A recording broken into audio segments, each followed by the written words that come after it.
পাড় এলাকায় নিজের মেয়ে শিশুকে ধর্ষণের অভিযোগে বাবাকে আটক করেছে পুলিশ। 5 বছরের শিশুটির শরীরে ধর্ষণের আলামত পাওয়া গেছে বলে জানিয়েছেন চিকিৎসক।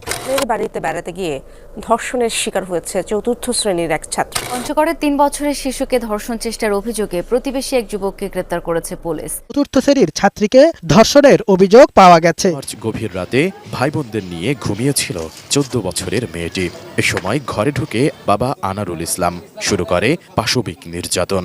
বিষয়টি টের পায় পাশের ঘরের প্রতিবেশী। হাতে নাতে ধরা পড়ে বাবা নামের পাষণ্ড। এই বর্তমান সমাজে আমরা বাস করি, যেখানে নারীদের নিরাপত্তা নিশ্চিত করার দায়িত্ব আমাদের সবার।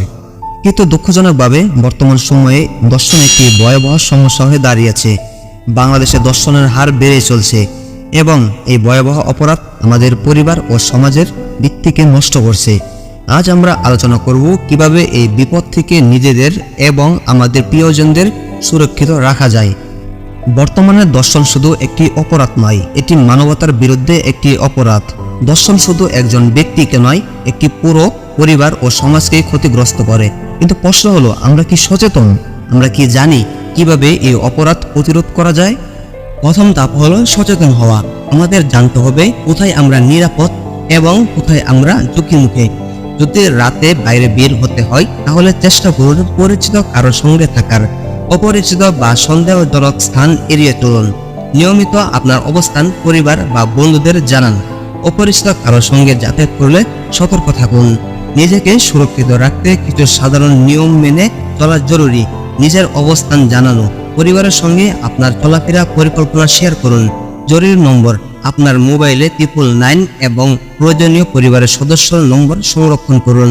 আত্মরক্ষার কৌশল, বাসায় ও বাইরে আত্মরক্ষার প্রাথমিক ধাপ প্রশিক্ষণ গ্রহণ করুন। সতর্ক দৃষ্টি, পরিবেশের প্রতি খেয়াল রাখুন, বিশেষত সন্ধ্যা বা রাতে।